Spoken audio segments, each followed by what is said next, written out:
Hello and welcome to Talking Golf with Gary. This week, the dynamic Gary will introduce you to all kinds of topics pertinent to this past week of golf. He'll give you some tidbits of information as what's coming up and take you on a tour around the world for all of the golfing highlights. Sit back and enjoy Talking Golf with Gary.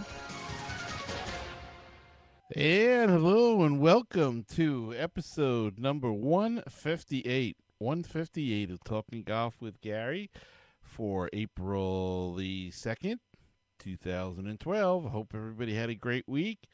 And this is always a fun week in the world of golf because it is now officially, well, maybe tomorrow will be officially, but it is Masters Week. And Masters Week, of course, being the first major of the year, this is all very exciting stuff. The Masters is one of my favorites. I can't vouch for everybody else out there, but I know it's one of my favorite golf tournaments. And it's coming up this week. And I'm psyched.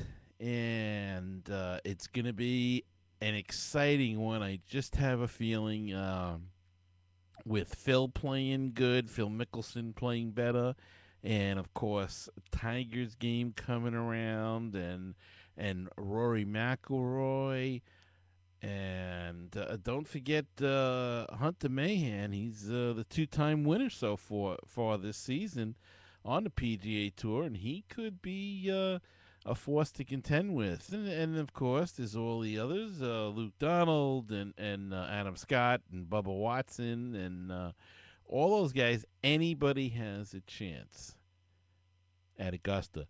But to me, it's very difficult. Since he's playing well now, it's very difficult to go against Tiger Woods. Very difficult. He knows the course. He knows what's involved with the stress, and there is no stress. Just ask Rory McIlroy, like the stress that's put on you on the back nine on Sunday at Augusta, trying to win that green jacket. McIlroy, of course, had that wild, good front nine and a wild back nine, and it blew him right, especially at number 10, and it blew him right out of the tournament. So there is no stress like that in the world. And Tiger has been there. He knows how to handle it. He is driving the ball much better. As we said, you have to throttle back sometimes. You don't have to hit it 350 yards all the time. It looks good, but you don't need to do it. You need to be accurate, and that was Tiger's problem. He was the last few years, he's been, other than the injuries, of course, he has been inaccurate when he played. In the last few weeks, when he's been in contention and won, he was very accurate, and that's the key. And especially in Augusta. And he knows those greens. He knows that course better than anybody. So it's just a healthy Tiger that's playing well. Very, very hard to pick against, and I'm torn between going with somebody else and Tiger. But I'll tell you, I just find it very, very difficult because I believe he's still the best player out there, and I believe a healthy Tiger is the best player. And what we saw last year when he was struggling and wasn't playing well was not a healthy Tiger, and he said that. And as we see this year, after time off and he healed, he said he was healthy. He said he felt strong. He came back. He's been in contention, made a couple of mistakes on a Sunday, had a bad round, and then he was making some errors in getting off the tournaments, having a bad round the first round, and then picking up the pace. By that time, he was too far back. But as we saw at the Arnold Palmer Invitational, he was awesome. Looked like the old Tiger, and I think he's got his game together. I think he's got his head together. and he's just got to keep it together for the Masters, and that's what he aims for. He aims for the majors, as does Phil Mickelson. And Phil Mickelson had a pretty good weekend at the Shell Houston Open. He finished in a tie for fourth, and he could be a force to be reckoned with too. In this upcoming week with the Masters, and we did get an email from our friend Jerry from Long Island, and he's going with Phil Mickelson. That's his pick for the Masters, so he thinks Phil's gonna pick himself up another green jacket. I guess I'm gonna have to go with Tiger. I don't like to pick against the guy when he's healthy and playing well, and that's what he's doing right now. And no offense to any of the European players, they're fine players. Rory McIlroy is a fine player, and Luke Donald. But I think it's a different animal here, and it's either somebody that's very favorite to win, such as a Tiger has been or a Phil, or it's somebody out of the blue. And just look back at the past champions over the last, I don't know, 10 years maybe, and you'll see it's been Tiger, Phil, and then you've had Charles Schwartzel, and let's see, who am I thinking of? Trevor Immelman, and even Zach Johnson was a bit of a surprise there. Good player, but not one of the heavy favorites going in. And in fact, he'll be playing. He could be a threat on that course, and the way he knows how to play it. So it's kind of a wide open thing, but I again I find it extremely hard to go against Tiger in any of these majors or anything like that. And it's going to hurt. It's going to cost me, but that's my pick. And I'm going to stick with that. I'm going to stay with Tiger. But, there was a lot of other golf action this week, and let's get right to it. As Hunter Mahan shot a 1 under 71 on Sunday to win the Houston Open, edging out Carl Peterson by one stroke. Mahan, who won the Match Play Championship in February, is the first two-time champion on the PGA Tour this year. The victory moved Mahan up to number 4 in the world, and that means he's the highest-ranking American on the list. Peterson finished with 8 pars for his second runner-up finish of this season. Third-round leader Louis Oosthuizen shot a 75 and was another shot back at 14 under. Mahan began the day 2 shots behind Oosthuizen, who lost the lead with 2 double bogeys on his front 9. The 29-year-old Mahan earned his 5th career victory. He has 6 top 25 finishes and 7 starts this year. So it's a good year for Hunter Mahan, and watch him. Keep an eye on him next week. He could be in the mix too. And Sun Young Yu won the Kraft Nabisco Championship with an 18-foot birdie putt on the first playoff hole Sunday, earning her first major title after IK Kim missed a 1-foot putt on the final hole. Yu won the LPGA Tour's first major of the season with steady play down the stretch, but she got to make the traditional leap into Poppy's Pond only after Kim's mind-boggling miss on the same green minutes earlier. Yu, who earned her second career LPGA Tour victory, and this, of course, is a major, so it's a big one, and IK Kim finished at 9 under, but Kim could have wrapped it all up with her first major with the tap-in par putt. She may have struck the ball oddly, Kim is, and it toured the lip of the cup before coming out on the same side it entered. The gallery gasped, and Kim raised her left hand to her mouth in disbelief. And she really was in shock that she missed that par putt for the whole banana there, and it really was a shame and a shocker. We hope this doesn't really hurt her career. Sometimes an event like this can harm you and hurt you for many years. Sun Young Yu joined Grace Park as the only South Korean winners in the history of the tournament. She seemed a bit reluctant to celebrate after hugging Kim, but she joined her caddy for the leap into Poppy's Pond. She surpassed $3 million in career earnings with her $300,000 share of the $2 million purse. Top-ranked Yenny Zhang finished third at 8 under with a disappointing final round 73. Defending champion Stacy Lewis closed with a 66 to finish in a four-way share of fourth place with Amy Yang and Karen Sojin, who shot a 74 after entering the final round even with Zhang and leading into turn. And also in that mix was Hee Kung So, who had a three-stroke lead on the back nine before bogeying her final four holes.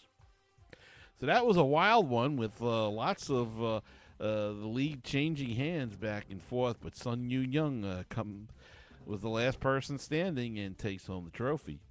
And Thorbjorn Olesen held on for his first European Tour victory at the Sicilian Open despite a gallant challenge from Chris Wood, who equaled the course record.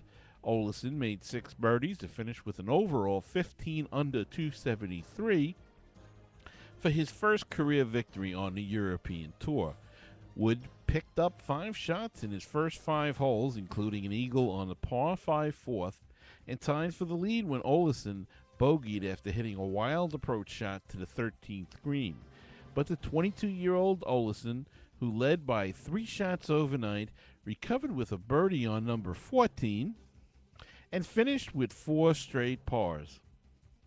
Former PGA Championship winner Rich Beam finished tied at 11th, along with John Daly and 6 others. It was the first time in 4 events that Beam has made the cut on the European Tour.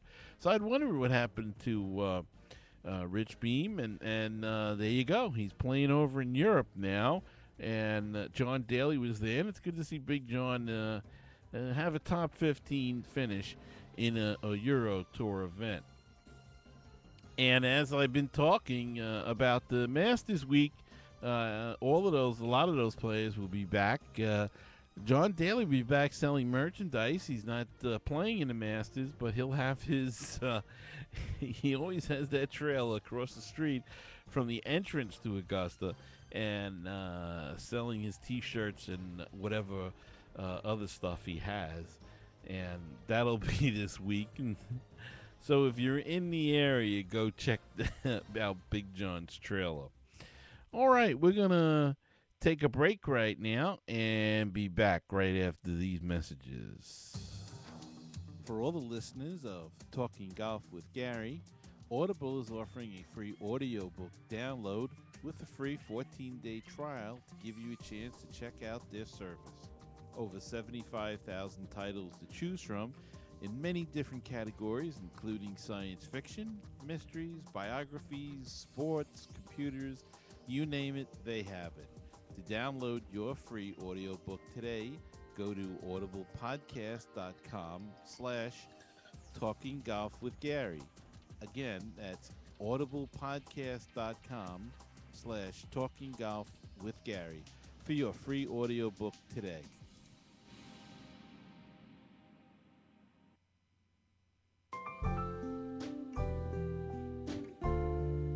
You can now hear our show while on the go with Stitcher Smart Radio. On-demand news, talk, and more on your mobile phone. The latest episode is always available for you. No syncing needed and no memory or storage wasted. Available for your iPhone, Android phone, WebOS phone, or your BlackBerry. Downloading is easy. Go to Stitcher.com or check out your app store. Stitcher Smart Radio, the smarter way to listen to radio.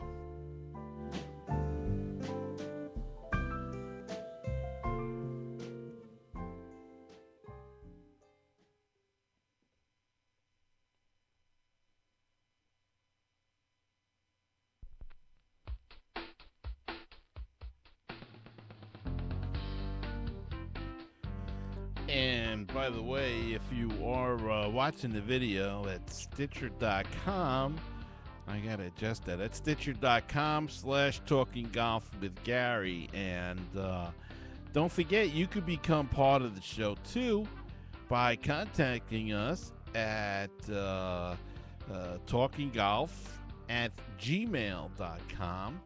And you also can Email us at that address and give us a call on our 24-hour voicemail hotline at 516 619 6341. That's 516 619 6341. And we have a new website for just a video version of Talking Golf with Gary. And that's at, let's see now, I got to get this right, talkinggolfvid.blogspot.com. Try that out. I think that's the correct one. I better do my homework and check on that. That's if you want to see the video version of this podcast. And as usual, the audio is all over the place at tgwg.podomatic.com, as well as iTunes and Stitcher Radio. You just heard Tune In, and just about everywhere you can think of. We're there. We're like to be well represented. Okay, and in other golf news, Gary Player will join friends and longtime competitors Arnold Palmer and Jack Nicklaus on Thursday morning as an honorary starter at Augusta National. It's only one shot, but Player was thrilled when he was asked last July, and his excitement has only increased in the 9 months since. Player became the first international player to win the green jacket with his victory in 1961, which he felt gave all players from overseas major credibility with golf audiences in the United States. He was among the best golfers on tour when he won the Masters for a second time in 1974. At that time, he was the tournament's oldest champion until Nicklaus took that distinction with his 1986 victory. Then Player picked up a third green jacket in 1978. Player holds several marks for the Masters, including making a record 23 straight cuts and being the oldest player to qualify for the weekend rounds when he made the cut in 1998 at age 62. It's the first time the Masters will have three starters since 1999 with Gene Sarazen, Byron Nelson, and Sam Snead. And three companies have signed up to advertise through Podrick Harrington in a unique part-time sponsorship to raise money for his wife's cousin, who was paralyzed from the waist down in a car accident. Harrington decided to auction the branding on his clothes that he wears at the Houston Open, the Masters, and Heritage. His regular sponsors have endorsed his effort.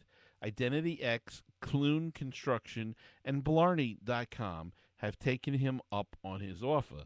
They have offered more than $200,000, which will go to the Podrick Harrington Charitable Foundation for Jared Byrne.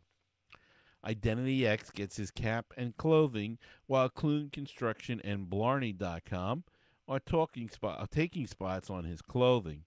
Barney.com also has pledged a percentage of their website sales. And Peter Hansen of Sweden has taken special temporary membership in the PGA Tour, which allows him to take unlimited exemptions for the rest of the year.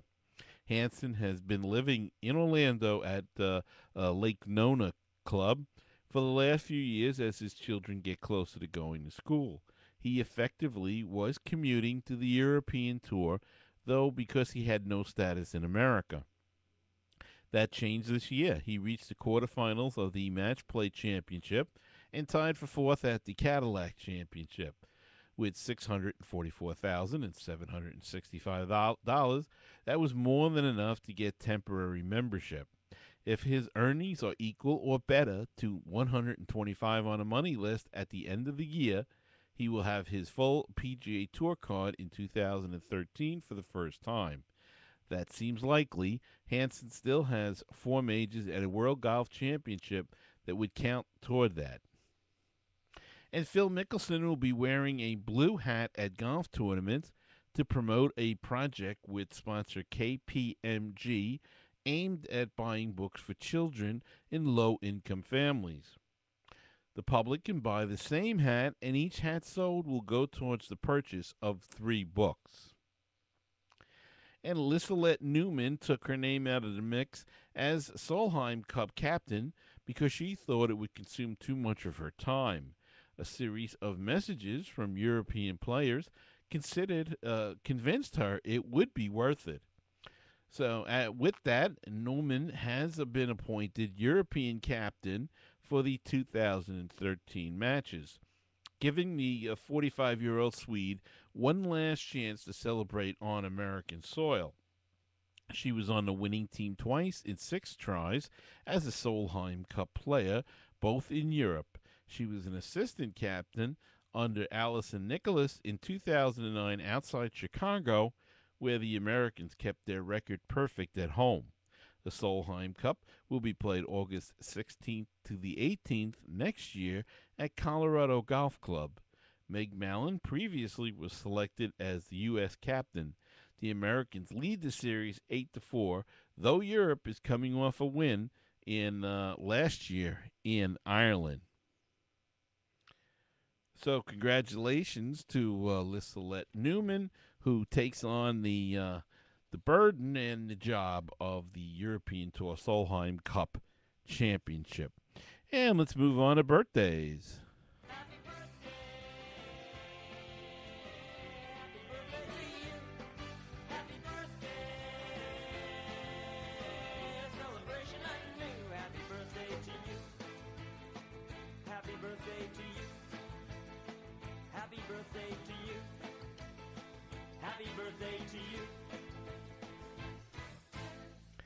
And it's a happy birthday goes out today, April 2nd, to Rory Sabatini, who turns 36 years old. And on April 4th, we have Big Mama Joanne Connor turned 73 years old. Joanne Connor was an icon of the LPGA Tour, and before that, a long-time amateur player, and just a wonderful golfer and a big winner on the tour. And hard to believe she's 73, but that's what it says here. And happy birthday to Joanne. And on April 7th, another LPGA star, and that is Suzanne Pedersen, who is very highly ranked. She turns 31 years old. So congratulations and a happy birthday to Suzanne, as well as Joanne Connor and Rory Sabatini. And let's take a look at the calendar. Now it's time to do the calendar. Now it's time to do the calendar. Oh, hooray, let's sing the calendar. Now it's time to do the calendar. Alrighty then. And not much going on this week. Of course, all eyes are on Augusta as the Masters, as we've been talking about all the time, all the show. The Masters is this week, takes place, and Charles Schwartzel will be there to either defend his title or to hand the green jacket to whoever may beat him. And again, he's another one to consider. You know, he did a good job last year in playing nice, steady golf, and everybody fell around him, and he was there at the end. So it could be again. Who knows? And there is an event on the Nationwide Tour as the Saboba Golf Classic presented by Hub International is taking place, and Ted Potter Jr. is the defending champion. So 2 events next week. Of course, the main one being the Masters, where all of the big stars will be, and we'll get to watch it all on CBS and online. They have great coverage, both places, and be sure to check it out because it'll be exciting. And we're going to talk about it next week. And that's going to wrap it up. I did not get a chance to read the complete Haney book, the Hank Haney book, so I don't really want to go into it other than to say that most of what you've read in the newspapers is in the book, and really no big revelations other than the knee injury in the parts that I've seen so far. He said that Tiger injured the knee in 2007, I believe it was, when he went for Navy SEAL training, and that's kind of a new thing that came out. But other than that, most of the other stuff, yes, we know he's focused. Yes, we know he practices hard. Yes, we know uh, he is tunnel vision on winning, and I guess something else to come out was that he was a little cheap, but I don't know. How can you call a guy cheap that gives millions of dollars to charity? But anyway, but let me finish the book, get through the book a little more, and then we'll talk about it a little more. So far, it's a very well written book. It's got its interesting moments. I think what happens with some of these books that they they get so sensationalized, and a lot of stuff gets leaked to the press that by the time the actual book comes out, it's pretty much you felt like you've read it, and you know you wonder what the sense is in reading it. But uh, I think it's a little ill timed because had it he probably hit into some bad luck by not bringing it out earlier because Tiger's on the upswing now. He appears to be healthy. He's been contending. He seems to be winning the crowds back again, and so it may not have been the best of times to bring out a book. Again, he probably would have been better off a month earlier, or 2 months earlier, coming out with it. But it is what it is, and it's out, and we'll try to give you even bit more in depth into it. And I'm waiting on another book. I'm a big Mo Norman fan, Mr. Natural Golf, Mo Norman, and there's a book that was written about him. And if I receive the book and get through that, we'll talk about that too here. And that's going to wrap it up for this week. Hope you enjoy the Masters. Please do. It's just a wonderful tournament, and there's no other tournament like it in the world. Just it's one of the most gorgeous tournaments just to look at visually. The course is magnificent. It's always in magnificent shape. With the azaleas blooming and everything, it's just terrific. And I really enjoy this tournament, and I hope you do too. And so we'll be back next week to talk about that and anything else going on in the world of golf. So keep tuned to this. And don't forget, you can get the podcast, the audio podcast, at tgwg.podomatic.com or on iTunes or Stitcher.com radio, smart radio, or tune in. And let's see, as I said, we have the new video version at Talking Golf Vid at blogspot.com, or you can get it on YouTube at Duffer Sports. I think that's it. So I'm going to catch my breath, and I'm going to start doing some preparation for the Masters, get some junk food and stuff like that and bring that in. So that's going to wrap it up. So we'll see you again next week right here on Talking Golf with Gary. Have a great week, everybody.